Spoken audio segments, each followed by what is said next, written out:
hapon, mga pinalangga ug binati kong kaigsoonang Sugboanon. Good afternoon to all that are also tuning in to this live press conference from other provinces in the country as well as other countries. Our brother and sister Filipinos that are living in the United States, the Middle East, Europe, even down under Australia, New Zealand, and all other countries that, to my surprise, we have viewers that regularly watch out for our live press cons. I thank you for sparing the time to listen to our updates as regards the COVID situation in the province of Cebu, as well as other policies that we have crafted for the benefit of the greater majority, because as always, my governance is anchored upon the greater good for the greater number. And so let us start with an update based on the Case Bulletin number 541 from the Department of Health, dated September 6th, 2021. According to the DOH, the total number of COVID cases counted since last year, because this is the only disease where we never do and we are not doing a reset. All other diseases, be it tuberculosis, dengue, polio for that matter, which has made a comeback, they are always counted on a yearly basis. Every time a new year comes in, we do a reset. There's a reset. However, so far as COVID-19 is concerned, this has been an ongoing cumulative total starting from 2020. So from 2020 until September 6th of 2021, the total number of COVID cases has reached 2,103,331. Of these 2 million plus, according to the DOH, we have had a 90.8% recovery, or 1,909,361. Of the 2 million, 34,337 have died, or a 1.63% percentage of the 2 million. We take note that this 1.63 is a decrease from the previous 1.75 that has been the constant percentage of deaths. This is now down to 1.63%. So taking out those that have recovered and those that have died, this leaves 159,633 active cases, or 7.6% active cases. Take note too that according to the DOH bulletin, of the active cases, more than 95% are either asymptomatic or mild. Now, how does the province of Cebu stand? As of September 5, 2021, since last year, we have had a total of 32,783 cases from April 20, 2020 and up to September 5, 2021. of the 32,783 cases, 1,982 were logged as COVID deaths. However, since the province of Cebu does its due diligence and checks the death certificates for the actual or immediate cause of death, of the 1,982 deaths, we have confirmed that 693 actually died of COVID. 850 died of other causes but were found incidental COVID positive, while 439 still have no diagnosis. This leaves us taking away those that have died, those that have recovered, which total 27,372. This now leaves us with 3,429 active cases. How is the distribution of these 3,429? 1,986 are home isolated. 466 are in our isolation facilities. Therefore, giving us a total of 2,452 in isolation.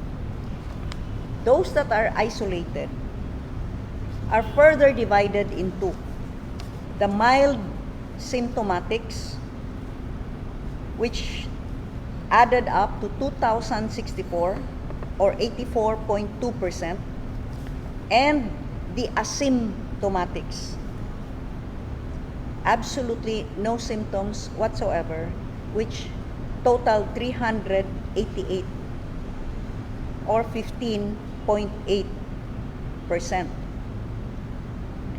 If you total 84.2 and 15.8, that would give you a 96%. 96% of the 3,429 are either mild symptomatics or asymptomatic. Of the 3,429, 977 are hospitalized, or of the 977, or 28.5% of the 3,429. Those that are hospitalized are further broken down to mild, because some really go to the hospital even if they are considered mild symptomatics. This is 379. Moderate, 496. Severe, 29. Now, there are 73 that are in the hospital that tested positive but are in the hospital for other reasons. Like what? Giving birth, surgery, or probably met some motorcycle or car accident. But because of hospital protocol, they were swabbed, and because, well, the RT-PCR considered the gold standard of testing, which now the CDC itself has given out a statement that the compassionate use for RT-PCR would be taken away, would only be up to December 31st in the United States, and that molecular laboratories are asked to look into other FDA-approved testing kits. However, we are still considering the RT-PCR here as the gold standard, which costs more, by the way. So 73 of these that went to the hospital for other reasons were swabbed with the RT-PCR, which is now showing a lot of inaccuracies. And so 73 of those hospitalized, or 7.5%, are hospitalized, considered positive COVID because of hospital protocol. Now, as I have often been repeating, you do not look at the numbers alone. You have to have some sense of scale, a sense of proportion, because different cities, different provinces have different populations. And Cebu province is the most populous province in the entire country at 3,200,000 constituents in the province of Cebu. In order to have a sense of scale, as what epidemiologists always follow, you look for the incidence of cases per a standard number. In this case, we will present to you the incidence of cases per 100,000. And at 32,783 cumulative total since April 2020 until September 5, 2021. Total cases or incidence of cases per 1 million would be 10,006. So we are presenting this per million. That's 10,006 per 1 million. Mortality, using the DOH data of 1,982, of which, remember, upon verification, we find that only 693 were actually COVID deaths. For the total deaths per 1 million, that would give you 605 deaths per 1 million. If we went down to the actual COVID deaths of 693, that would go down to 216 deaths per 1 million. It is interesting to note how many die of tuberculosis, of other diseases, which I believe we have set aside or perhaps forgotten, focused as we have been for a year and a half now, or over a year and 8 months on just COVID-19. You ask, what exactly are these? Okay, we verified this as of September 3, there were 1,914. What are the other causes of death? Of COVID, 693. We have no diagnosis at 439, but others died of pneumonia, heart disease, kidney disease, sepsis, cerebrovascular disease, cancer, but listed as COVID death. Hypovolemic shock, multiple organ failure, diabetes, liver disease, brain trauma due to motor vehicular accident, hypoxic ischemic encephalopathy, tuberculosis, hematologic disease, meningitis, acute gastroenteritis, asthma, asphyxia, cardiogenic shock, chronic obstructive pulmonary disease, thyroid problem. We even have one listed as COVID death, but actually the cause of death was a fall due to electrical injury. You have acute circulatory failure, ascending cholangitis, brain tumor. Another one who drowned cause of death as drowning, but is part of the listed COVID deaths. Another one died of poisoning. We have the names if you would wish to validate this. Another one died of poisoning, but still listed as COVID death. One died from lupus erythematosus. This was the disease of President Ferdinand Marcos, but listed as COVID. We have Stevens-Johnson syndrome. One died from strangulation, but still listed as COVID death.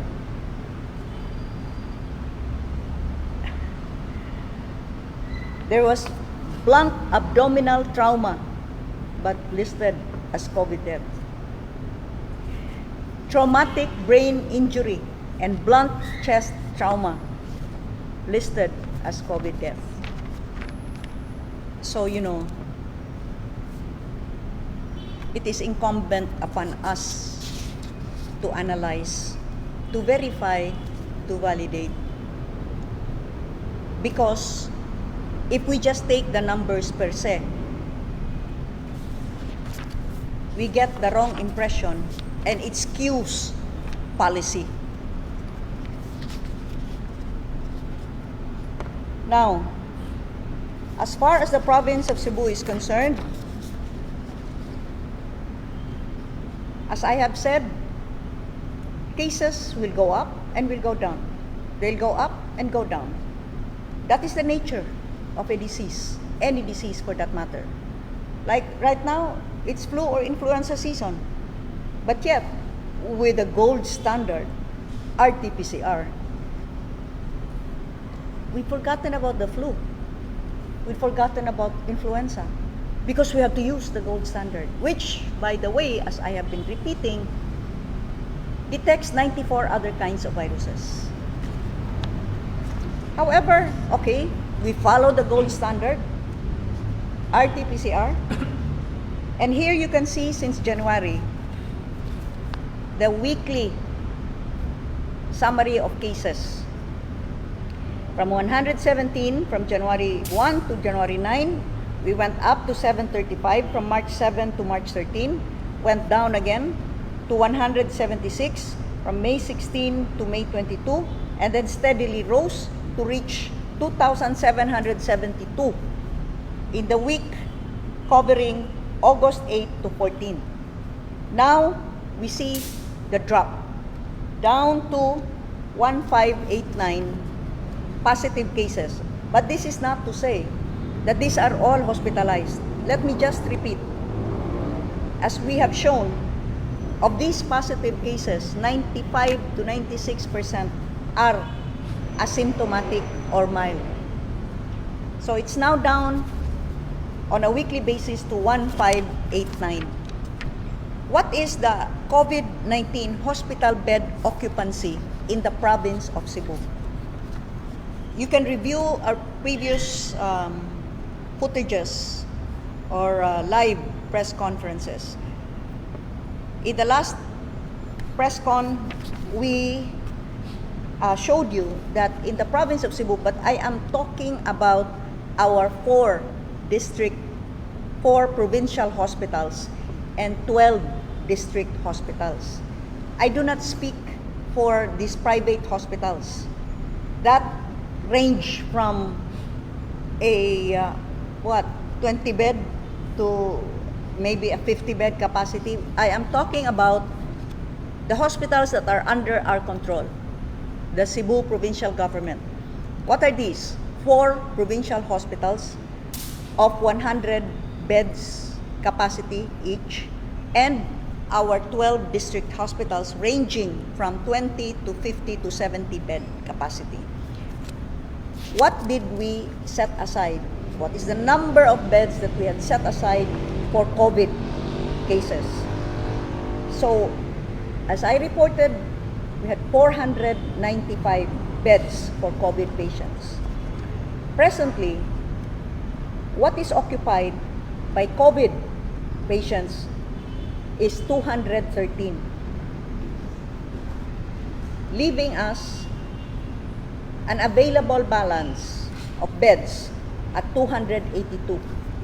What is the percentage? How do we translate this to percentage utilization? 57% are still available, 43% is now occupied. Therefore, we are well within the safe as defined by DOH zone. In our LGU isolation centers, which we have equipped with 5 tanks to as many as 15 tanks, depending upon the need of the LGU, oxygen tanks. We have also, through the province of Cebu, with the province of Cebu paying for their salaries, equipped these isolation centers with 1 doctor or 2 nursing aides or midwives charged to the province of Cebu. Total intended beds for isolation is 2,343 in our isolation centers, of which 466 are occupied, leaving us a balance of 1,877. Therefore, occupancy or utilization of our beds in our isolation centers is at 20%, leaving us an 80% balance. Now, as I have said, let's have a sense of scale here. We do not just look at the numbers, because 3,000 active cases in a population of 30,000, that's a problem, because that would mean that 10% of the population are now COVID positive. But 3,000 active cases in a population of 3 million, that would translate to a 1% number, at 1% compared to a population of 3 million. Where lies the problem? We have to have this kind of comparison so that we make the right decisions. We make the right policies. If in a population of 3 million, 1% are active cases, it is not just, it is not equitable, it is not right that we make the rest of the 99% suffer by illogical restrictions, by hard and fast policies that destroy livelihoods, that destroy businesses, because 1% are COVID positive. Now, that would be a different story if 10% of your population are COVID positive in a population of 30,000, and this same 3,000 would be COVID positive. That's a different story. You see? And I've been repeating this.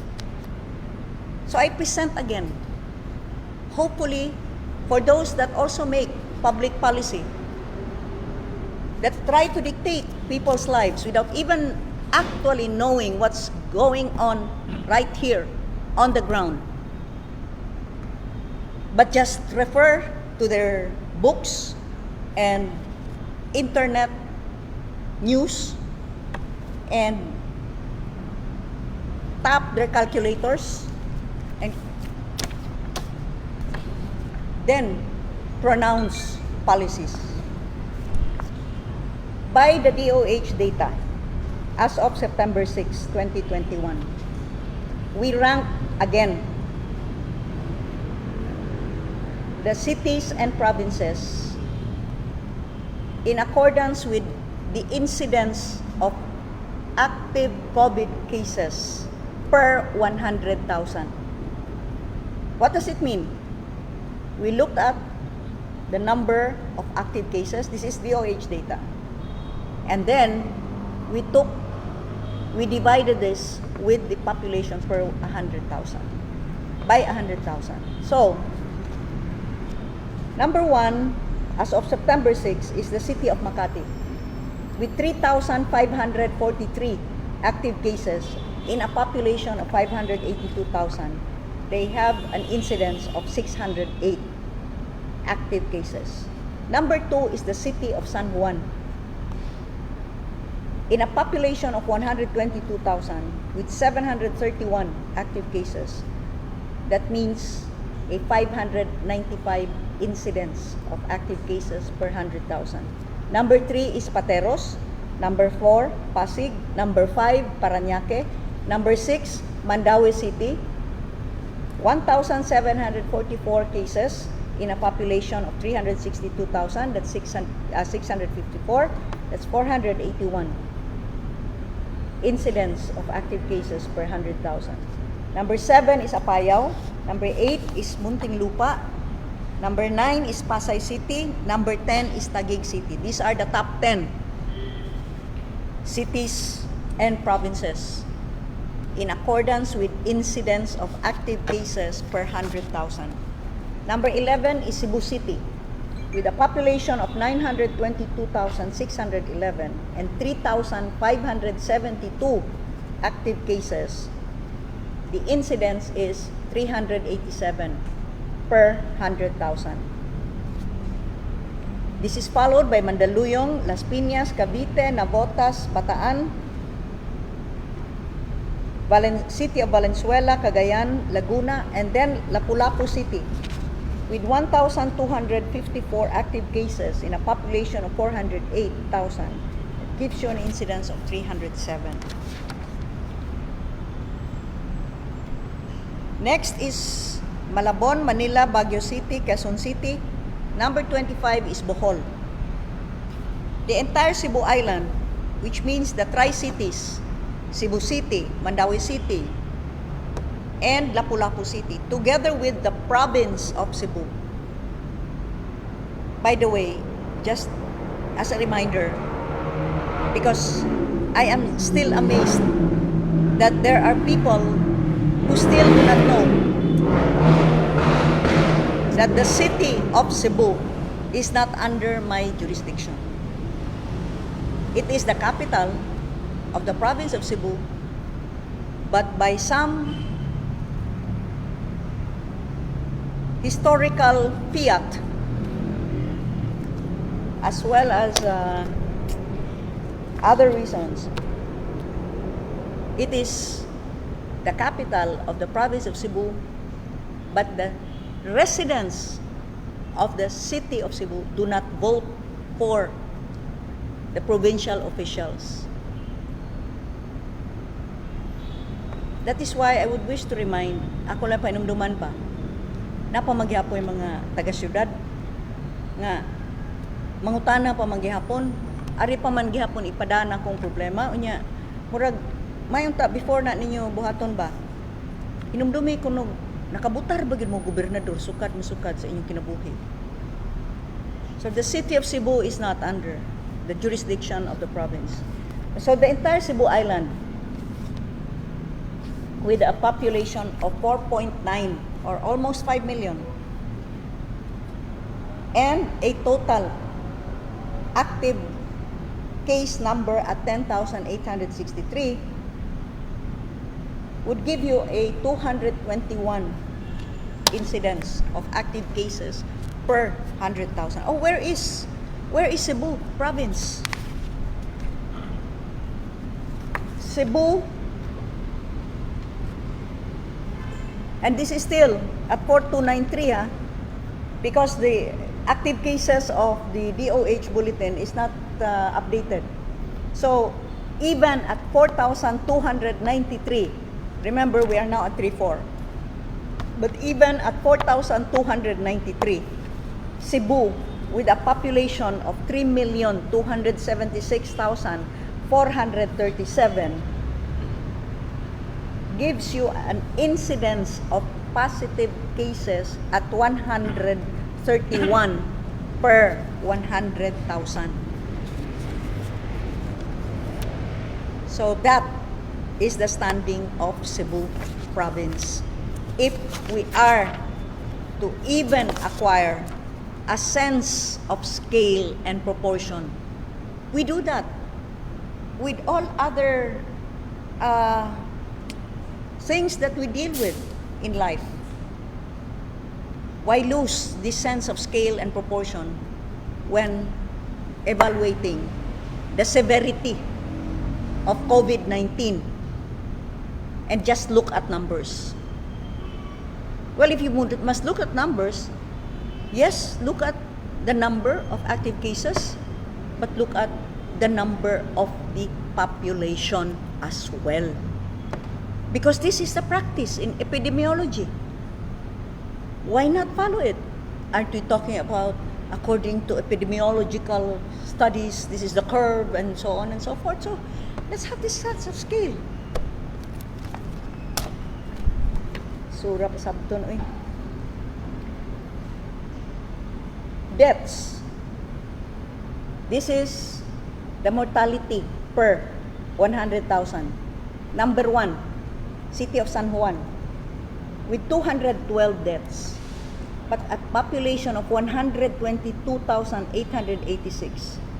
That gives you a mortality rate of 172.5 per 100,000. This is similar to what I said. If in a population of 122,000, you have active cases of 1,200, that is, and compare it to a population of 1,200,000 and 1,200 active cases, which is more severe? In this case, yes, they only have 212, but the population is 122,886. So, which is why ranking the mortality rate per 100,000, the city of San Juan ranks number 1. Next, Cebu City, with total deaths of 1,206 and a population of 922,611. The mortality rate is 130.7. This is followed by the city of Pasig, then Baguio City, then Mandaue City, with total deaths at 330 and a population of 362,654. That's 91 deaths per 100,000. Then Iloilo, City of Makati, Valenzuela, City of Santiago, Mandaluyong. Lapu-Lapu City is number 13 with 317 deaths, a population of 408,112. That gives you a mortality rate of 77.7. The entire Cebu Island. What is this again? The Tri-Cities, Cebu City, Mandaue City, Lapu-Lapu City, and the province of Cebu have a total death number at 3,593. The total population is 4,919,667. Therefore, the mortality rate is 73 per 100,000. Cebu,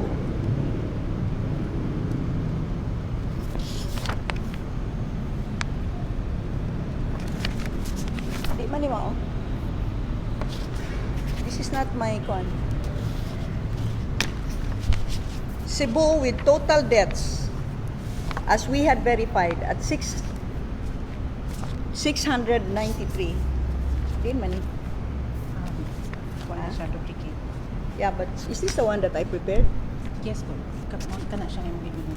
Yeah, but I took this out naman kay confusing kayo. Any rate, Cebu, where's this? That's yours. With IP, with the, ay man ang katong ilang data nga 1,900. Una Gov, number 21. Cebu with 1,982. This is not PHO data. This is DOH data. Okay? Unverified. Yeah, this is what I presented, no? 1,982 DOH data. Still ranks at number 21. We're not in the top 10. Even lower than Cebu Island, Lapu-Lapu City, Mandaue City, and Cebu City. Even using DOH unverified data, that's 60.5 deaths per 100,000.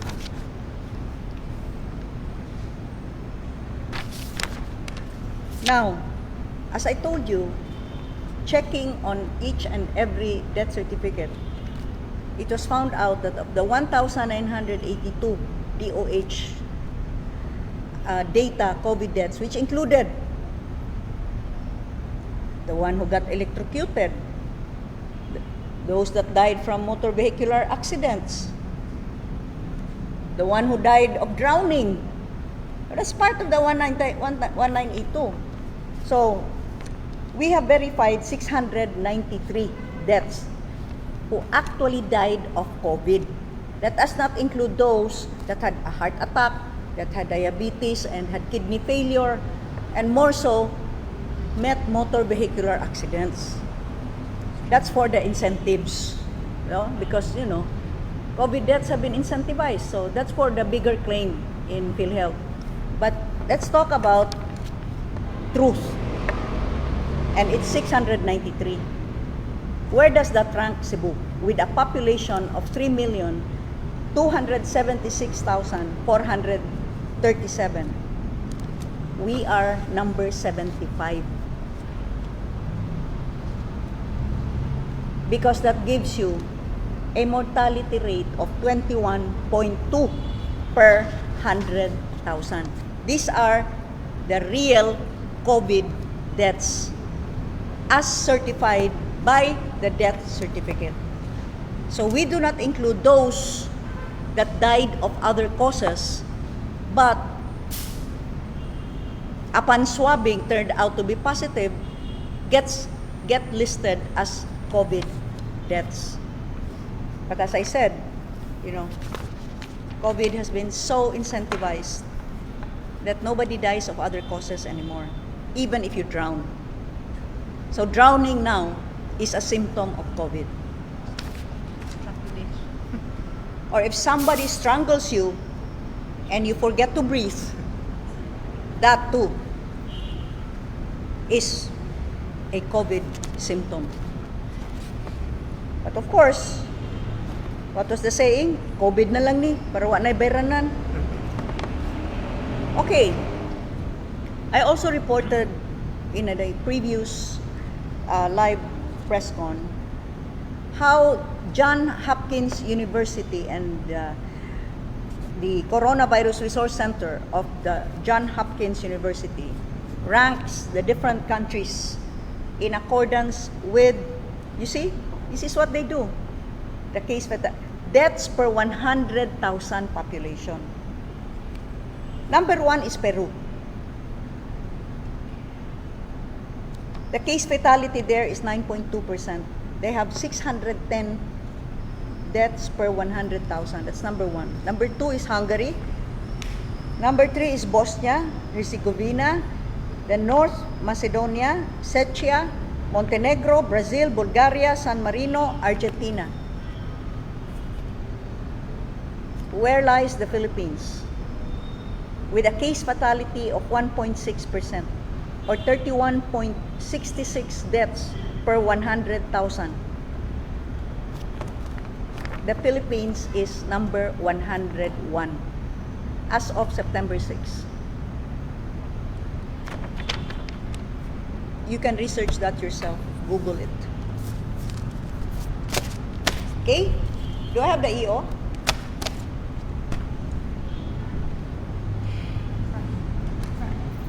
We'll have this na lang una. You can ask questions. Okay.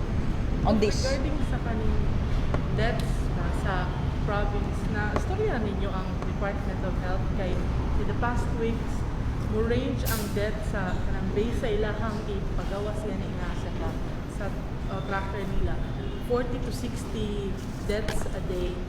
Tapos it seems like mas lahi ang sa Cebu province na istorya na lang ang Department of Health regarding ano. We've always been saying that, even sa ilang active cases. But they always say, you know, this has to be validated. So, you want me to keep on talking? It's been over a year and 8 months. What more can I say? I think it's much better. Ang ordinary common tao, nakasabot. Mas nakasabot. Kaysa yun raman unta ni, this is common sense. Narabay uban mo ingon, ignon rabas publio, ingna ng imong gobernador, nga dili siya doktor, di bito ko doktor. I never pretended to be, although na ako'y duha ka doctorate degrees, kuan lang hinoon, honoris causa. So doktor ko. Pero, well, isa may expert ani. Mo bitaw gitawag nig novel coronavirus, tanawa 1 year and 8 months na. Nagbalik-balik lang gihapon ning mga policies aning mga doktor kuno.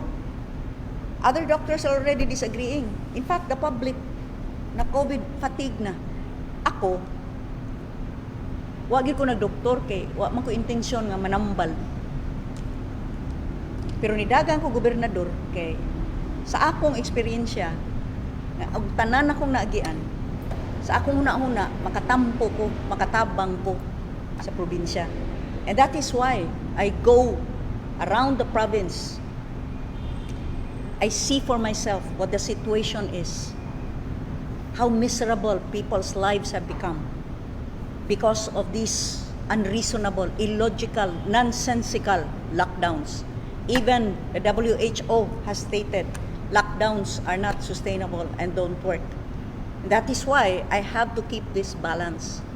Because kamo diha nga magsige mong pangaway ni Publio, padungog-dungog para ba mo kay bawar ba ko kinsa mo? Why don't you tell me directly? Tell it to me. Isog ka mo. Come to me. Do not make other people your messenger. You know, my office is open. Anytime, you can come. Tell me to my face. And then I will present my own arguments. Backed up by data. Okay? So, as I was saying, kaning uban, gusto lockdown. Pag lockdown mo inyo, nobody is keeping you from staying inside the house.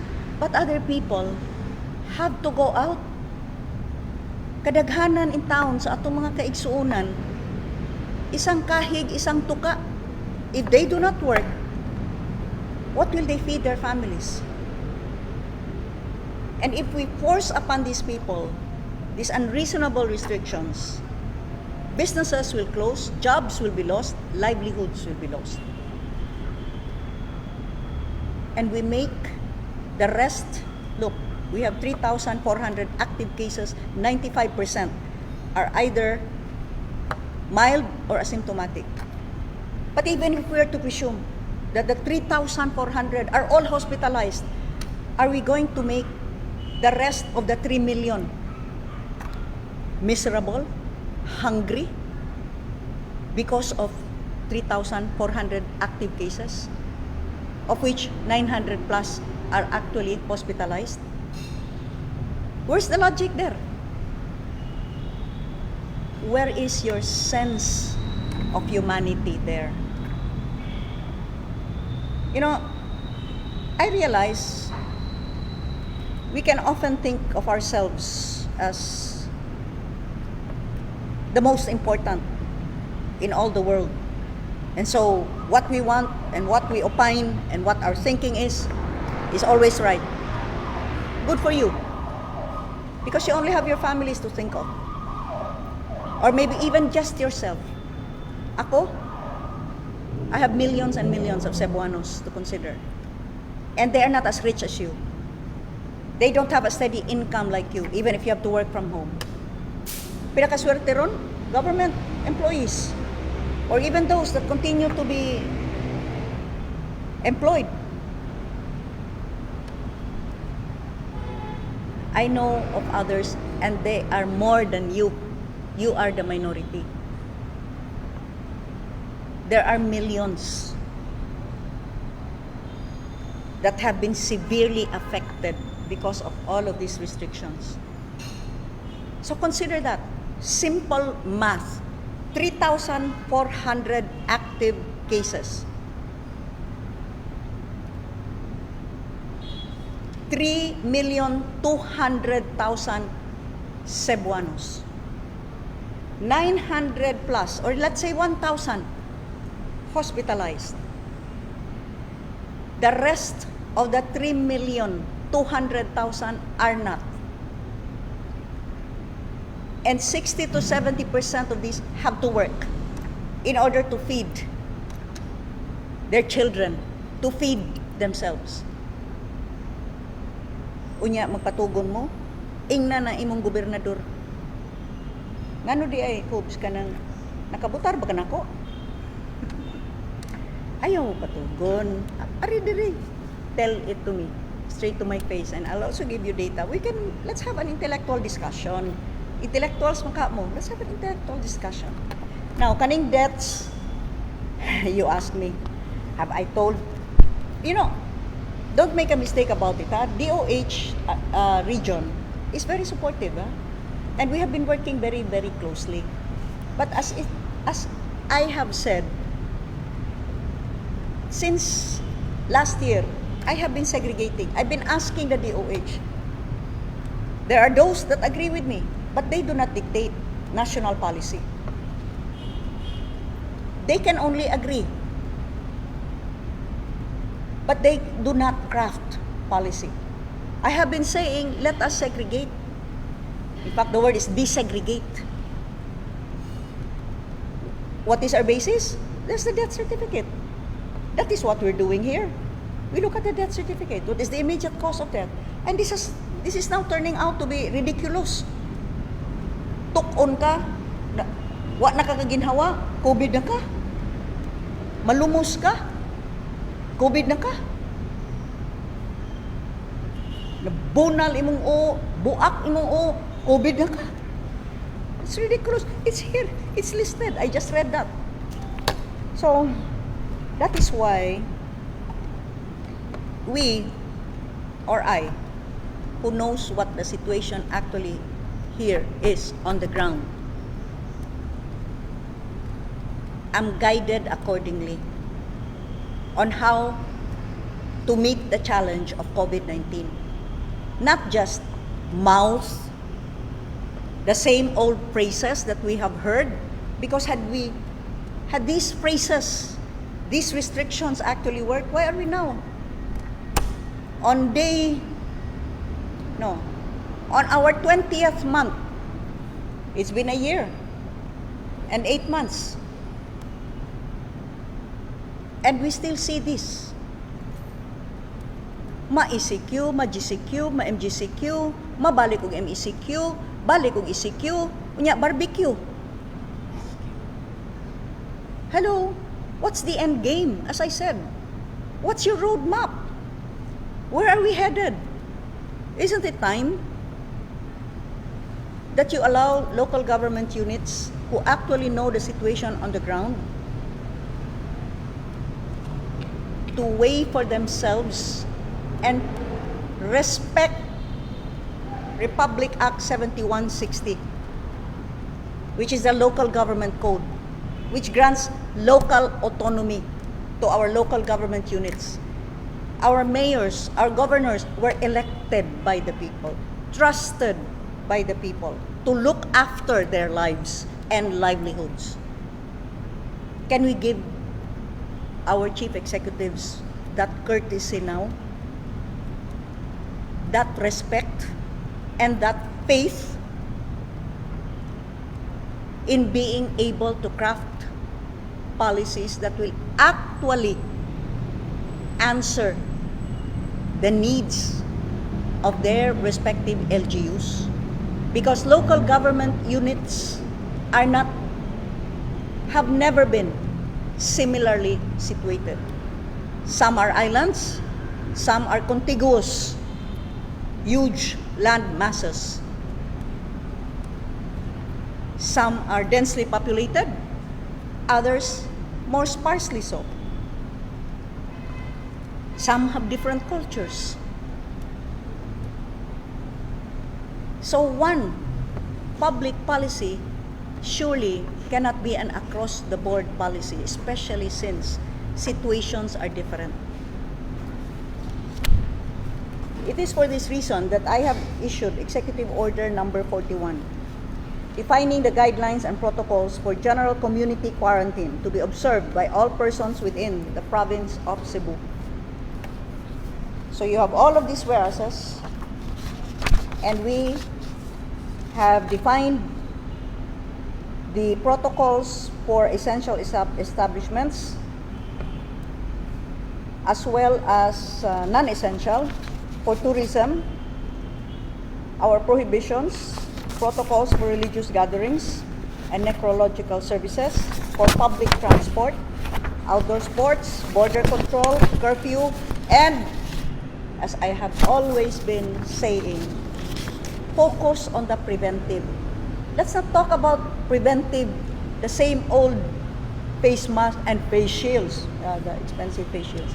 Face mask, face shields, social distancing. Preventive in the sense that you boost your immune system by following the health regimen that we have been advocating since last year.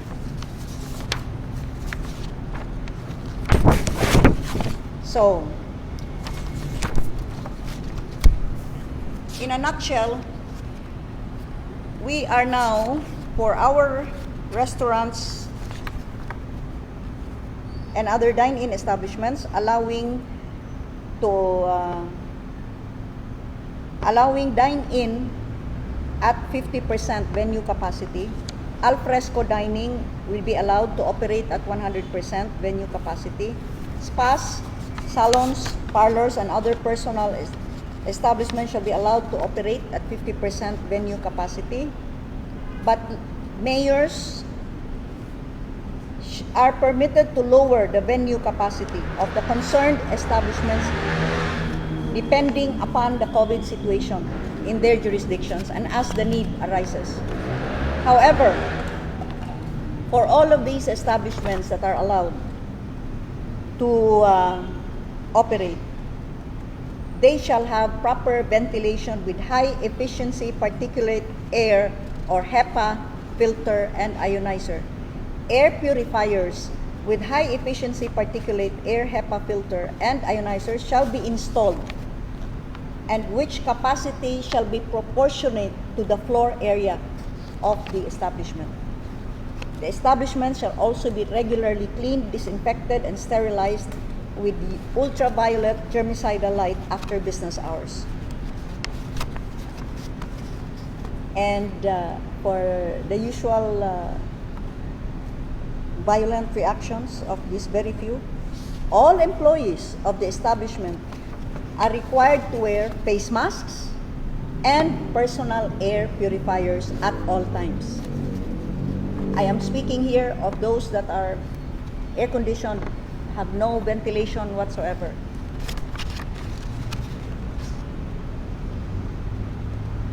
For tourism, Executive Order 20-A Series of 2020 and Executive Order number 13 shall be strictly adhered to.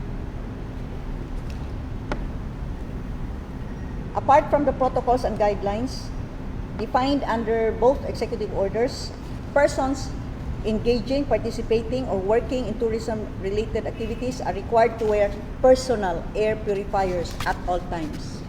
I'm not selling. I'm not an ahente, but source out the best priced, good quality personal air purifiers. The following establishments shall need a certificate of compliance to be issued by the provincial government through the Provincial Tourism Office. We have religious gatherings, which shall be allowed to 50% of venue capacity. However, local chief executives may lower as the need arises. Necro, wakes, for those that died of other causes. How is this? If you died because you drowned, But then you were listed as COVID death. Isudra ba? Kayo, kung COVID ka, you have to be cremated. And cremation, mahal ha? Costs a lot. In fact, there is one funeral parlor here which has a crematorium. But since you have to wait, there's also waiting. Aside from the cremation, you have to pay for the waiting period. 53,000. That's not just the cremation. But how's that? What happens here if you died of strangulation?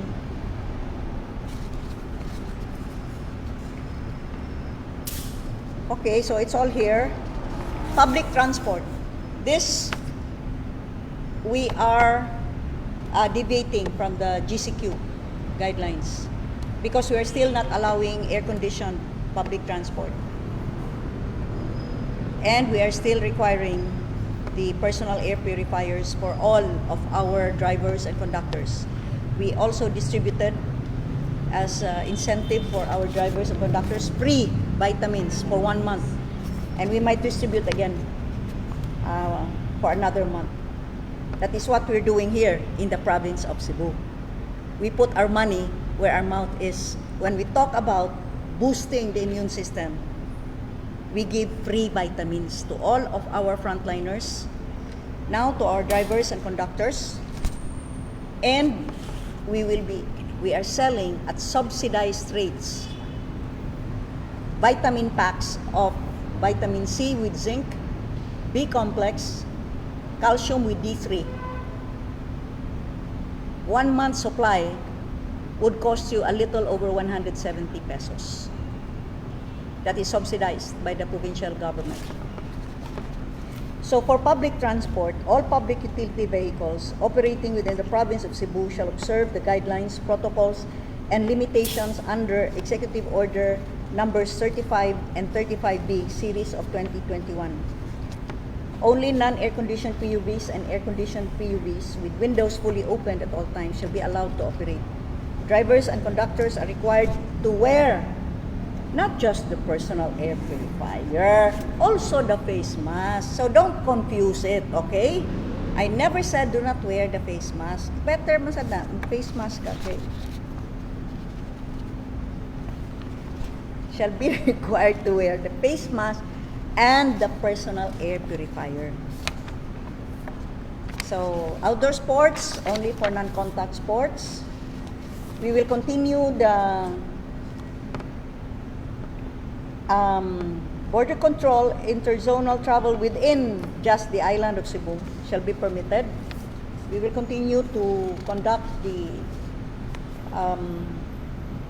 to require the RT-PCR or the rapid antigen test for those coming from other provinces until we shall be comfortable with the COVID situation.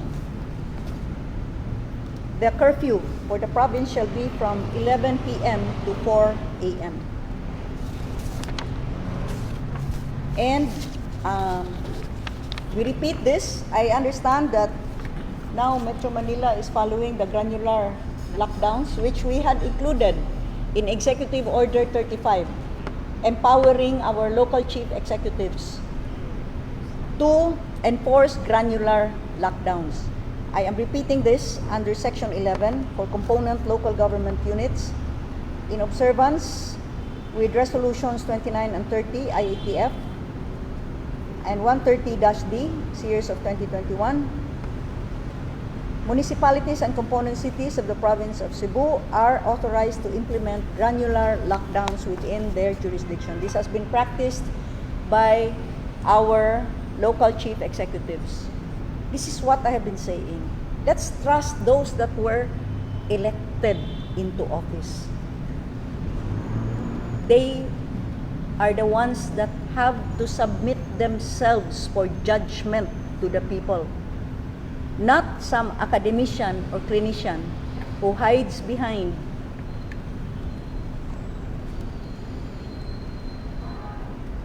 their title and then dictating public policy. That's precisely it. It's public policy. So let's trust our public officials. This is what we're doing now under this executive order, reiterating the cognizance of the province of the local chief executive's authority to declare a granular lockdown if and when the need arises. For enforcement, and we thank the PNP for continuing with the checkpoints for our public transport vehicles. So the PNP, the Highway Patrol Group, the Land Transportation Office, the Land Transportation Franchising and Regulatory Board, both of which have been very, very supportive of all of our moves, and we thank LTO, headed by RD Kaindek, and LTFRB, headed by Colonel Monte Alto. And the other enforcement agencies are called upon to strictly implement the provisions of this EO. This executive order shall take effect at 12:01 a.m. August 8, 2021.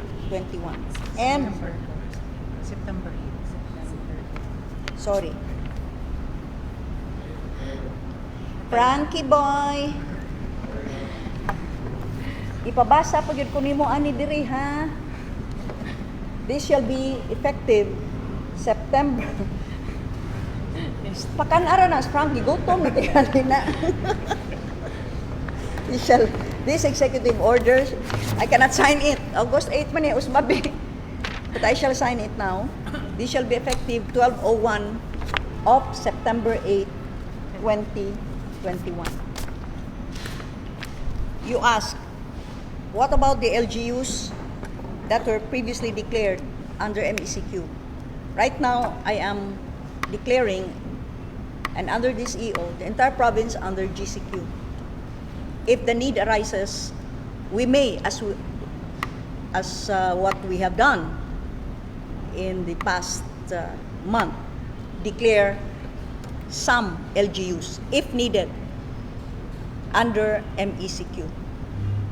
But right now, for clarity and uniformity, we are declaring the entire province under GCQ. Questions? Gov, nasa case, bagong protocol Gov regarding sa mga moabot nga OFWs and ROFs nga fully vaccinated. Kana bang mga ROFs o OFWs na arabay mga allergic kayo ana? Tigna na po yung mga ri. Tigna na po yung mga ri. Na maminaw niya pagkahuman di gihapon maminaw. We've discussed this with BOQ, with DOH, representatives from DOH, with of course the OWA and the HRAC regarding those that are fully vaccinated, no? And are, because under IATF guidelines, they are swab. We continue with the swab upon arrival. By the way, I cannot overemphasize the importance of the swabbing upon arrival. We do that here in Cebu. And by the way, our testing is free. There is no company or agent that charges in advance for the 7th-day swab over there in Manila. Testing here, swabbing is for free. They are swabbed upon arrival, and it has been proven that this is effective because, you see, maybe not many Filipinos know this. We are one of the very few countries that do not require swabbing upon boarding, before boarding your flight. The airlines only require if the country so requires that the test result, but the Philippines does not require that. So, if you are an ROF or OFW boarding your flight, coming home to the Philippines, you are not required to present a negative RT-PCR test. And yet, according to protocol set by these clinicians, they are only swabbed in Manila on the 7th day. Now you wonder, the Delta variant spread like wildfire in Luzon. You know why? Because you do not catch those that are possibly already infected upon arrival. And then they go to the hotels where it is, I have horror stories. You have seen the video of one who still went around a convenience store to buy whatever necessities that they needed. I know one personally, a former mayor of one of our towns who arrived from the States. And he was surprised that security was so loose. When he wanted to smoke, he would get out of his room, coming home to the video. Gutom na ka? He went out of his room, out of the hotel, and smoked, talking with the security guard, So this is how the variant spreads. Why? You're in contact with the hotel staff. These hotel staff, or security guards for that matter, go home to their families, not knowing that they could already have been infected by an ROF or an OFW who was not swabbed upon arrival. And I am hearing that protocols in Manila are that loose. Here, we have a very super efficient process.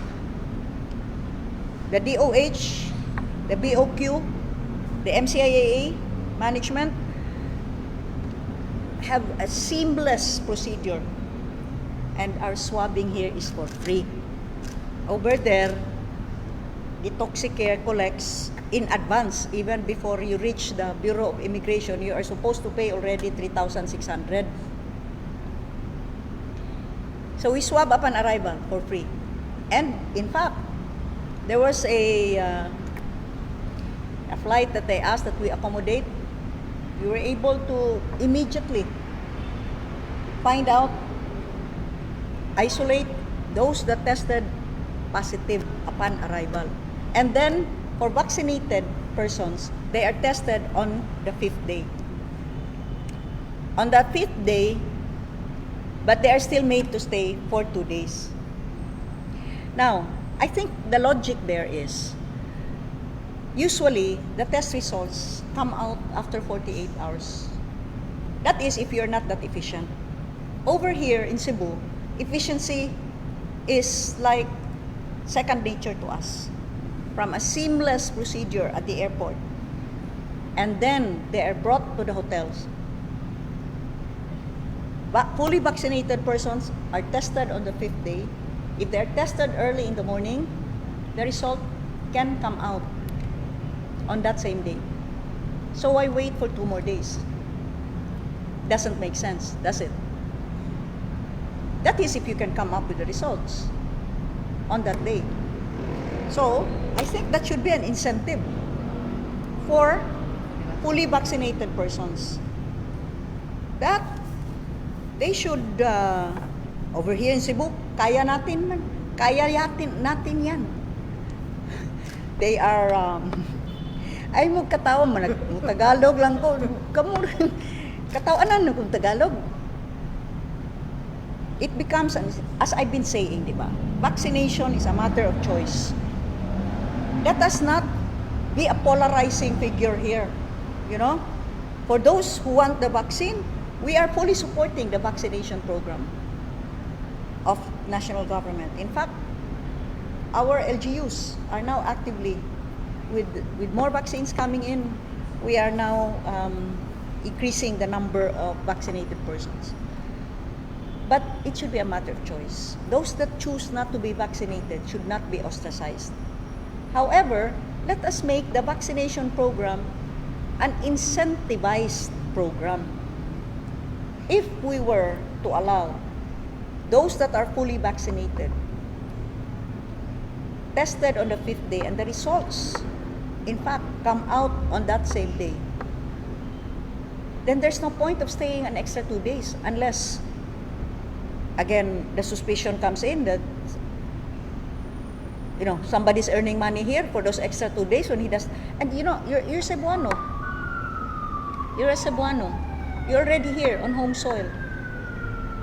Many of our OFWs come home for emergency purposes. Someone is dying, someone is very sick, or someone has died. You want to attend the wake. It's maddening to be. It's really. It's frustrating, depressing, and illogical to be made to wait 2 more days. So I'm just saying, we're very efficient here. Now I signed September 8. Frankie Boy. Sama ni, September 8 na gini. Ha? Sama ni, September 8 na gini. Mo ni sadaan ha? Naray.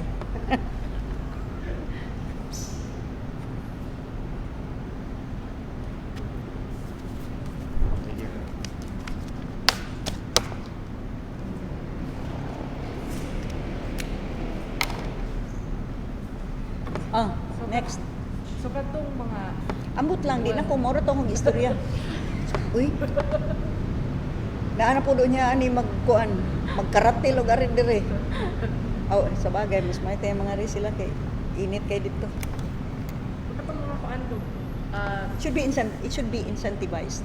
katong mga Fully hindi vaccinated. pa fully vaccinated nga mga OFWs or ROFs mo follow sila sa katong And kuan man good ang dili. Oh, of course. And already for Cebu. Katong Cebu ra kay di pa ta kabuot suban. Pero dire agreed nga it should be incentivized. Mas daghan ni noon and ang gusto ana, di ba? Mas daghan ang maningkamot nga ma-vaccinated kay mamubo ang ilang star. Look, the IATF has already incentivized the vaccination program by shortening the stay from 10 days to 7 days. But the swab is taken on the 5th day. The only logical conclusion that I can make is you are still made to stay for 7 days because the test results usually come out delayed 48 hours later. But over here in Cebu, with our molecular lab, pwede. The results can immediately be given on that same day. So what is the logic of staying for another 2 days? Not only for Cebu residents. Will we issue a memorandum or executive order to this? I've issued a memo. Okay, more questions? klaro lang nako all LGUs under Cebu province will be under GCQ with or without GCQ. Because Cebu City and Mandaue were declared GCQ. The entire Cebu province is contiguous to Mandaue City and Cebu City. And as I have shown, whether it be on case positive rate per 100,000 or mortality rate per 100,000, in comparison to Mandaue City and Cebu City, Cebu province is way below. And this is one Cebu island. So it is not again logical or sensible to have different classifications. Unless they forgot that we are one Cebu island and probably imagine that Cebu City belongs to another province and Mandaue City belongs to another island. That's what I'm talking about. It is us local chief executives that know the situation right here on the ground. And we deal with our own constituents that elected us, not the unelected, that elected us into office, responsible for their lives and livelihoods. Okay. More questions? There's a difference. there's a difference. In the province, there's no liquor ban. By the way, we continue to have no liquor ban. Unsa man, gusto na kami inom? Re-react mo ka. Okay, no more questions? No more? Okay. 1 month before, 1 month to go, filing na sa Certificate. COC na kay running mate ko.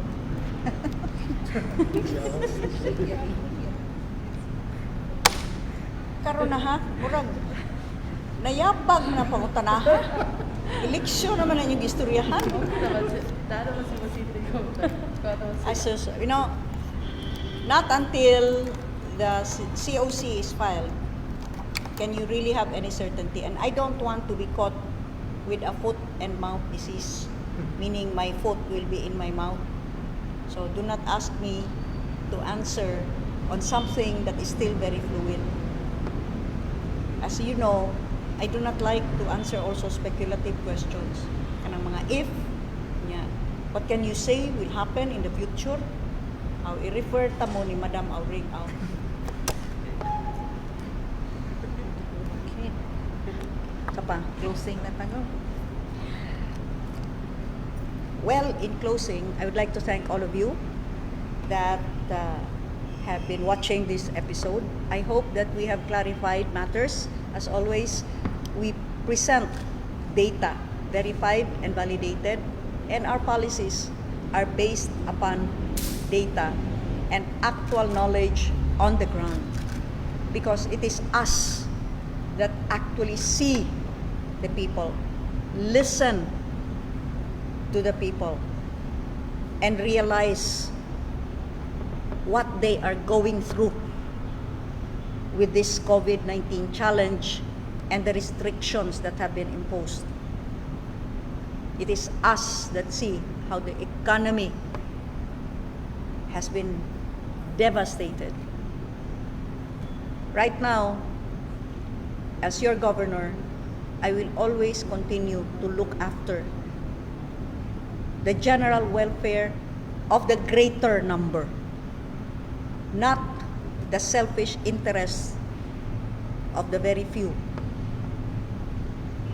Kamo, mga Sugboanon, kamo nga akong nakita, giduol, gipaminaw, kamo, mga pinalangga na akong Sugboanon, mao kanunay ang akong ipatigbabaw ug ang inyong kaayuhan akong panalipdan.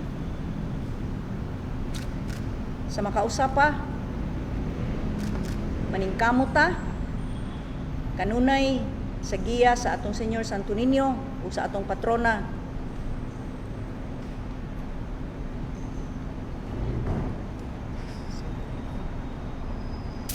Nag-brown out na mi. Ug sa atong patrona nga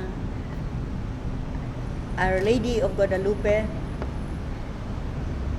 uparog ta, Sugboanon.